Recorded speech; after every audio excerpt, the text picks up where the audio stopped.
কানাডার কিছু কষ্টের গল্প শোনাবো আজকে আপনাদেরকে। কানাডা এমন একটা দেশ, আমরা যারা দেশে থাকি বা অন্য কোনো দেশে থাকি, আমরা অনেকেই ভেবে থাকি যে কানাডা আসা মানে অনেক বিশাল একটা ব্যাপার। যারা কানাডায় থাকে বা যারা কানাডায় অনেক বছর থেকে সেটেলড, তাদের লাইফ মনে হয় অনেক সুন্দর। তো এর পেছনে আসলে অনেক কষ্টের গল্প থাকে। তো আমি আজকে আপনাদেরকে চেষ্টা করব ছোট ছোট কিছু বিষয় তুলে ধরার, যেটা আমার কাছে আসলে অনেক বড়। বিশেষ করে এই 2025 সালে আমি এভাবে বলতে পারি, বিগত দিনগুলোর কথা আলাদা। এখন এই সময় যারা নতুন আসছেন এখানে, তাদের জন্য স্ট্রাগলিং যে পিরিয়ডটা যাবে, সেটা আসলে এতটা সহজ হবে বলে আমার মনে হয় না। আমি এসেছি মাত্র 1.5 বছর আগে, আমি এখনও অনেক বেশি স্ট্রাগলের মধ্যে দিয়ে যাচ্ছি। তো সেরকমই কিছু ছোট ছোট গল্প আমার অভিজ্ঞতা থেকে আজকে আমি আপনাদের সাথে শেয়ার করার চেষ্টা করব। আশা করি আপনারা কানাডা যারা আসতে চাচ্ছেন বা আসছেন, তাদের একটু হলেও উপকারে আসবে। তার আগে আপনাদেরকে একটু আশেপাশের পরিবেশটা দেখাই। খুব সুন্দর একটা নদীর সামনে দাঁড়িয়ে আজকে আপনাদের সাথে কথা বলছি। এই নদীটার নাম হচ্ছে রেড রিভার। রেড রিভারের হিস্ট্রি অনেক লম্বা, যদিও আমার আজকের ভিডিওর বিষয়বস্তু রেড রিভার নয়, তাই রেড রিভার নিয়ে আর কোনো কথা বলবো না। আমি শুধু চারপাশের পরিবেশটাই আপনাদেরকে দেখাতে চাই এবং বলতে চাই আলহামদুলিল্লাহ আমি অনেকটাই লাকি যে এই যে দূরে বিল্ডিংগুলো দেখা যাচ্ছে, এইখানেরই কোনো একটা অ্যাপার্টমেন্টে আমি থাকি, তাই সকাল বিকাল এই নদীর সৌন্দর্য আমি উপভোগ করতে পারি। আর এই যে সামনেই রয়েছে অনেক অনেক কানাডা গুজ, এরা সারাদিন এই পানিতেই সাঁতার কাটে, এখানেই নদীর পাড়ে বসে থাকে। আর এই মনোরম দৃশ্য দেখতে অবশ্যই যে কারোই অনেক ভালো লাগবে। অনেক বেশি রোদ আজকে, এবং রোদের জন্য এক জায়গায় বসে কথা বলার কোনো উপায় নেই। তো আমি এখন একটু ছায়া দেখে একটা জায়গায় বসবো, তারপর কথা বলছি। এবার কাজের কথায় আসি। আমার আজকের ভিডিও আমি মনে করি শতকরা 90-95 ভাগ মানুষের সাথেই মিলে যাবে, কারণ প্রথম কানাডায় আসা মানুষদের যে স্ট্রাগল, সেটা সবারই মোটামুটি সিমিলার হয়। তো আপনি যদি মনে করেন যে কানাডায় এসে এ ধরনের কষ্ট আপনি সহ্য করে টিকে থাকতে পারবেন, তাহলেই কানাডা আপনার জন্য। আর না হয় আপনি এখন যে অবস্থানে আছেন সেখানে থেকে নিজেকে আরেকটু বেটার বা ভালো করার চেষ্টা করুন, সেটাই মনে হয় উত্তম হবে। তো প্রথমে যদি বলি, প্রথমে আমি কাজের কথায় আসি। কানাডায় এসেই সাথে সাথেই কেউ আমাদের জন্য কাজ নিয়ে বসে নেই, এই মাইন্ড সেট আপ আমাদেরকে নিয়ে আসতে হবে। আমরা আজকেই আসলাম, আমি যত যোগ্যতা সম্পন্নই হই না কেন, আজকে কানাডায় এসে কাল থেকে আমি একটা ভালো জব পেয়ে যাব, বা 1 মাস 2 মাসের মধ্যে আমার জন্য খুব বেটার কোনো অপরচুনিটি ওয়েট করে বসে আছে, না, এই ধারণাটা একদমই ভুল। আপনি আপনার জায়গায় যাই হন না কেন, কানাডায় এসে আপনাকে একটা লম্বা সময় অপেক্ষা করতে হবে আপনার সমমানের বা আপনি যে ধরনের কাজ আশা করছেন সেই ধরনের কাজ পাওয়ার জন্য। হ্যাঁ, হতে পারে আপনি এসে সাথে সাথে খুব অল্প সময়ের মধ্যে আপনি যে ধরনের কাজ চান সেটা পেয়ে গিয়েছেন, যদি আপনি দ্যাট মাচ লাকি এনাফ হন। আর যদি আপনি লাকি না হন, সেক্ষেত্রে আপনার এই ওয়েট করার যে সময়টা, সেটা হতে পারে 6 মাস, 7 মাস, 8 মাস, অনেক ক্ষেত্রে বছরও গড়িয়েছে। তো প্রতিটা জিনিস তো আসলে একটা একটার সাথে রিলেটেড, তাই না? তো আপনি যখন 6 মাস 7 মাস ধরে কাজ পাবেন না, তখন আপনাকে তো চলতে হবে, থাকতে হবে, বাসা ভাড়া দিতে হবে, খাবারের খরচ জোগাড় করতে হবে। আপনি যদি পরিবারে 3 জন বা 4 জন হয়ে থাকেন, তাহলে প্রত্যেকটা মেম্বারের জন্য আপনাকে সেই সমস্ত চাহিদা মেটাতে হবে। তো সেই জন্য আপনাকে অবশ্যই যেখান থেকেই আসুন, বাংলাদেশ থেকে বা অন্য কোনো দেশ থেকেই আসুন না কেন, আপনাকে সেই পরিমাণ একটা শক্ত অ্যামাউন্ট আপনার সাথে করে নিয়ে আসতে হবে, যেন চাকরি না হওয়া অবধি আপনি এই কাজগুলো চালিয়ে যেতে পারেন, অর্থাৎ আপনার সংসার আপনি সুন্দর করে চালিয়ে নিয়ে যেতে পারেন। কারণ আমরা অনেককেই এখানে দেখেছি যারা এসে খুব বিপর্যস্ত হয়ে পড়ে এবং অনেক সময় দিশা না পেয়ে, কোনো রকম কুল কিনারা না দেখে আবার ফিরে যাওয়ার প্রস্তুতি গ্রহণ করতে থাকে, কিন্তু সেই ফিরে যাওয়ার রাস্তাও সহজ থাকে না। কারণ আমি আসার পর থেকে ব্যক্তিগতভাবে আমি যা ফিল করেছি, সেটা হচ্ছে আমার কাছে পুরো বিষয়টা, পুরো সিস্টেমটা একটা চোরাবালির মতো মনে হয়। চোরাবালি যেমন আমাদেরকে নিজের দিকে আকর্ষিত করতে থাকে, ডুবিয়ে ভেতরে নিয়ে যেতে থাকে, আমরা ফিরে আসতে পারি না। আমার কাছে কানাডার যে পুরো বিষয়টা, পুরো সিস্টেমটা এরকমই মনে হয়। কারণ আমি আসলাম, অনেকগুলো টাকাও সাথে করে নিয়ে আসলাম এবং কাজ খুঁজে পাচ্ছি না, অনেক দিন হয়ে গেল, সংসার চালাতে হচ্ছে বসে বসে, সেই সেভিংস যা নিয়ে এসেছি সেটা ভেঙে ভেঙে। এক পর্যায়ে যখন আমার সেভিংস শেষ হয়ে যায় তখন মাথায় আসে আমি এতগুলো টাকা কানাডায় ইনভেস্ট করেছি, এখন আমি কিছু না নিয়ে শূন্য হাতে কিভাবে ফেরত যাব। তো তখন আমরা চিন্তা করি যেভাবেই হোক আমাদেরকে এখানে থাকতে হবে এবং সেই টাকাগুলো আমাদেরকে উঠিয়ে নিয়ে আসতে হবে। এক সময় আমি সেই টাকাগুলোই নিয়ে হয়তো চলে যাব, এরকম একটা মাইন্ড সেট আপ তৈরি হয়ে যায়। সেটা আসলে আমার মনে হয় সম্পূর্ণভাবে অসম্ভব, এটা সহজ নয়। আচ্ছা, এবার যদি বলি, ধরেন আপনি কোনোভাবে কাজ পেয়ে গিয়েছেন, তো প্রথম কথাই হচ্ছে আপনাকে সেই মাইন্ড সেট আপ কিন্তু রাখতে হবে যে আমি যে কোনো কাজ করতেই প্রস্তুত। কানাডা এমন একটা দেশ, এখানে কোনো কাজকেই ছোট করে দেখা হয় না। আমার মনে হয় বিদেশের কোথাওই কোনো কাজকে ছোট করে দেখা হয় না, সব কাজই আসলে কাজ। তবে হ্যাঁ, আপনি হয়তো যেটার জন্য যোগ্য না বা আপনি হয়তো যেটার জন্য যোগ্য সেই কাজ আপনি পাচ্ছেন না বলে আপনাকে একটা অযোগ্য কাজ করতে হচ্ছে, অর্থাৎ অড জব যেটাকে আমরা বলি, অড জব করতে হচ্ছে। সেই মাইন্ড সেট আপ আপনাকে রাখতে হবে যে আপনি অড জব করতে প্রস্তুত। আপনার হতে পারে কোনো একটা রেস্টুরেন্টে, হতে পারে কোনো একটা শপিং মলে, কোনো একটা ক্লিনিকে, কোথাও আপনাকে খুব ছোট একটা কাজ করতে হচ্ছে যেটা আপনি আসলে করতে কখনোই চাননি বা আপনার হয়তো প্ল্যানে সেটা কখনোই ছিল না, এবং সেখানে আপনাকে হয়তো অনেক হেভি কিছু তুলতে হতে পারে। এবং এখানে আমি যা দেখেছি, আপনার প্রত্যেকটা কাজের জায়গা থেকেই একটা রিকোয়ারমেন্টস থাকে, সেটা হচ্ছে অ্যাটলিস্ট 25 LB আপনাকে তুলতে হতে পারে। তো আপনাকে আসলে সেই রকম সক্ষম হতে হবে যে আপনি 25 LB, এটা আমি একটা মিনিমাম ওয়েট বললাম, যে 25 LB পর্যন্ত আপনি তুলতে পারবেন, সেরকম একটা সক্ষমতা আপনাকে নিয়েই কাজে ঢুকতে হবে। তো 25 LB অ্যারাউন্ড 12 কেজি, অর্থাৎ 12 কেজির মতো হয়ে থাকে। তো 12 থেকে 13 কেজি জিনিস আপনাকে তুলতে হবে। তবে এই কাজটা কিন্তু খুব দ্রুততার সাথে করতে হবে, এমন না যে আমি আমার ইচ্ছা মতো সময় নিয়ে আস্তে ধীরে করলাম, না। এখানে যেহেতু ঘন্টা হিসেবে কাজ চুক্তি হয়, অর্থাৎ আপনি প্রতি ঘন্টা হিসেবে টাকা পাচ্ছেন, তো যে আপনাকে কাজ দিবে সেও চাইবে যে আপনি 1 ঘন্টায় কতটুকু কাজ করেছেন সেটা ক্যালকুলেট করতে, বা সেটা আপনাকে দেওয়াটা তাদের জন্য যথাযোগ্য হচ্ছে কিনা সেরকম একটা চিন্তা তারা করবে। তাই আপনাকেও আপনার পারফরমেন্সটা 100% দিতে হবে, অর্থাৎ খুব দ্রুততার সাথে সেই হেভি ওয়েটটা আপনাকে তুলতে হতে পারে। এই গেল কাজের কথা। আর আগেই যেহেতু বলেছি একটা একটার সাথে রিলেটেড, তো কাজ থেকে এবার যদি আমরা চিকিৎসা ক্ষেত্রে আসি, কানাডার চিকিৎসা ব্যবস্থা অনেক বেশি লেন্দি একটা প্রসেস। আপনি চাইলেই সহজে ডাক্তার দেখাতে পারবেন না, যেহেতু এখানে ডাক্তারের পরিমাণ অনেক কম এবং রোগীর সংখ্যা অনেক বেশি। তাই আপনাকে দীর্ঘ সময় লাইনে বসে থেকে তারপর হয়তো ডাক্তার দেখাতে হতে পারে। এবং এক্ষেত্রে আমি বলবো যে আমি অনেককেই দেখেছি অনেক বড় মেজর কোনো জিনিস নিয়ে গিয়ে হসপিটালে বসে আছে ঘন্টার পর ঘন্টা, কিন্তু তাকে দেখার আগে, তার সিরিয়ালের আগে যারা ছিল তাদেরকে দেখতে দেখতে তার অসুস্থতা আরো বেড়েই যায়। তো যেমন আমি আপনাদেরকে এভাবে উদাহরণ দিতে পারি, আমি গত কিছুদিন আগে একটা অ্যাপয়েন্টমেন্ট নিতে গিয়েছিলাম, যেখানে আমাকে তারা অ্যাপয়েন্টমেন্ট দিয়েছে আগামী 8 দিন পরের। আমার এই মুহূর্তে যে সমস্যা, সেই সমস্যার সমাধান যদি আমি এখন না পাই, 8 দিন পরে পাই, 8 দিনে আমার এই সমস্যা কোথায় গিয়ে দাঁড়াবে সেই বিষয়ে আমার আসলে কোনো ধারণা নেই। যাই হোক, এই জন্য সবসময় অল্টারনেটিভ ওয়ে খুঁজতে থাকতে হয়। অনেক সময় দেখা যায় সবাই নিজেরাই ঘরে হয়তো ছোট ছোট প্রাথমিক চিকিৎসাগুলো করে ভালো থাকার চেষ্টা করে। তো সব সময় তো আসলে প্রাথমিক চিকিৎসায় ভালো থাকা যায় না, বড় বড় সমস্যাগুলো নিয়ে অবশ্যই ডাক্তারের কাছে যেতে হবে।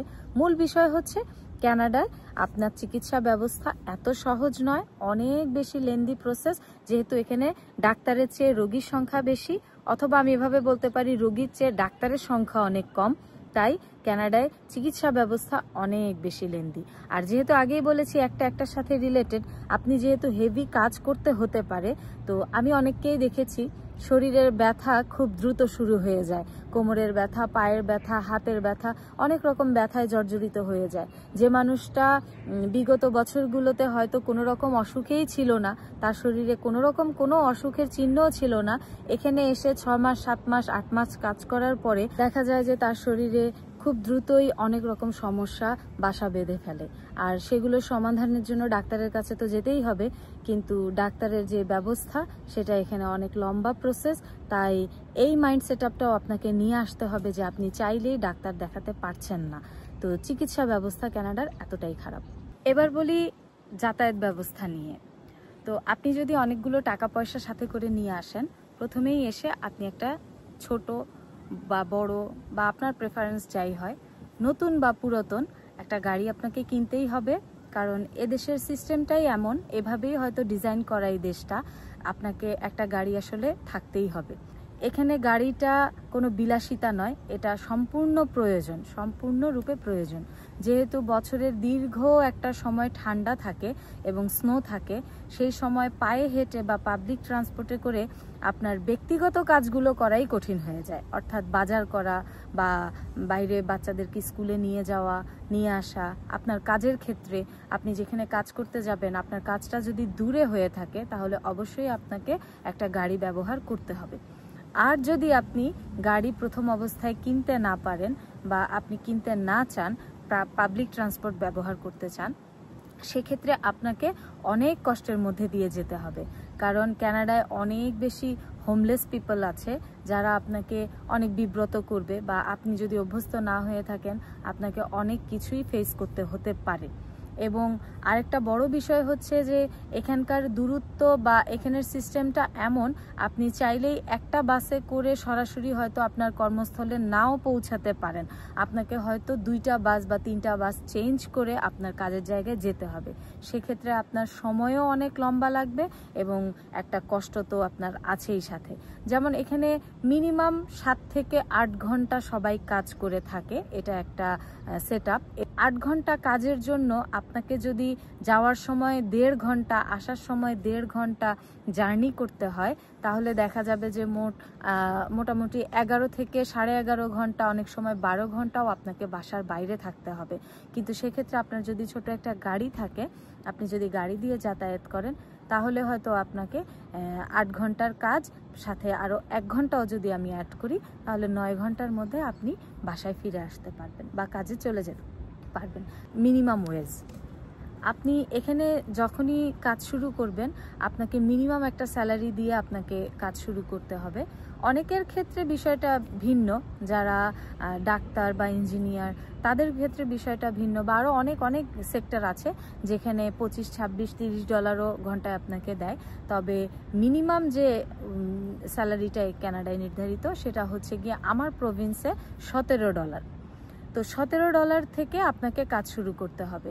$17 যদি 8 ঘন্টা করে সপ্তাহে 40 ঘন্টা আপনি হিসাব করেন, এখানে ম্যাক্সিমাম সময়ই সপ্তাহে বেতন দিয়ে থাকে, অথবা বাই উইকলি, অর্থাৎ 2 সপ্তাহ পর পর বেতন হয়ে থাকে। এখানে সপ্তাহে আপনার $550 থেকে $600 ম্যাক্সিমাম আর্ন হবে যদি আপনি মিনিমাম ওয়েজে জব করেন। মাসে তাহলে কত আসে? 2000 থেকে 2200 ম্যাক্সিমাম, এইরকম একটা অ্যামাউন্ট আপনার হতে পারে জবে। তো এই অ্যামাউন্টটা দিয়ে আপনার বাসা ভাড়া হবে কিনা বা আপনার খাওয়া খরচ হবে কিনা, সেটাও কিন্তু অনেক বড় একটা চিন্তার বিষয়। তাই অবশ্যই আপনার যে স্পাউস, সে হাজব্যান্ড বা ওয়াইফ যাই হোক, তাকেও কাজ করতে হবে। সে যদি বিগত দিনগুলোতে কখনোই কাজ না করে থাকে, তবুও এখানে এসে তাকেও কাজ করতে হবে। এই মাইন্ডসেট আপটাও আপনাকে থাকতে হবে। এবার আমি আপনাদের সাথে শেয়ার করব জিনিসপত্রের ঊর্ধ্বগতি নিয়ে। এ বিষয়ে অনেক ভিডিও বা অনেকের কাছ থেকে অনেক কিছু আপনারা শুনে থাকতে পারেন অথবা জেনে থাকতে পারেন, কিন্তু আমি আমার ব্যক্তিগত অভিজ্ঞতা যদি আপনাদের সাথে শেয়ার করি, আমি এভাবে বলতে চাই যে দেশীয় অনেক শাকসবজি এখানে পাওয়া যায়, বা মাছ মাংস সবই মোটামুটি পাওয়া যায়। দেশি হোক বা বিদেশি হোক, অনেক সময়ই কানাডাতে মেক্সিকো থেকে অনেক কিছু এসে থাকে, ইউএসএ থেকে অনেক কিছু আসে, পৃথিবীর বিভিন্ন দেশ থেকে এখানে অনেক প্রোডাক্ট আসে। সেই প্রোডাক্টগুলো বা আমাদের দেশের বলেন বা কানাডার নিজস্ব প্রোডাক্ট বলেন, আমরা যাই কিনতে যাই, সব কিছুর মূল্য অনেক অনেক বেশি চড়া। আপনি যদি বাংলাদেশের সাথে কম্পেয়ার করেন, একরকম না খেয়েই থাকতে হবে, কারণ মাথা ঠিক থাকার কথা না।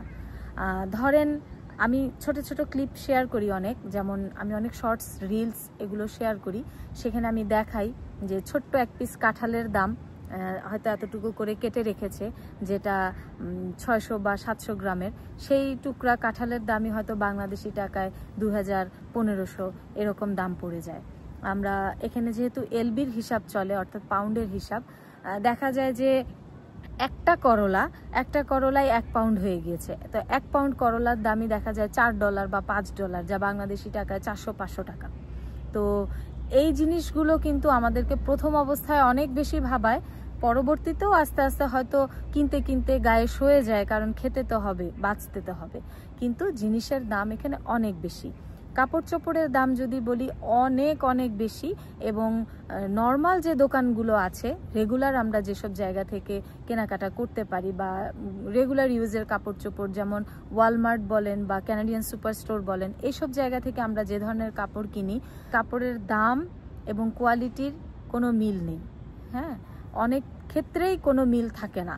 আমরা $20-25 দিয়ে হয়তো একটা টি শার্ট কিনি, সেই টি শার্টটার কোয়ালিটি এতটাই খারাপ থাকে, দেখা যায় যে 2 মাসও ঠিক মতো ইউজ করা যায় না। তো সেক্ষেত্রে বলবো যে জিনিসপত্রের দাম এখানে অনেক অনেক বেশি। তবে হ্যাঁ, আপনি যদি ব্র্যান্ডেড জিনিস কিনেন, অনেক অনেক বেশি টাকা দিয়ে ভালো প্রোডাক্ট আপনি কিনতেই পারেন। তো সেই রকম বাজেট আপনার অবশ্যই থাকতে হবে, সেই রকম ইনকাম অবশ্যই আপনার থাকতে হবে।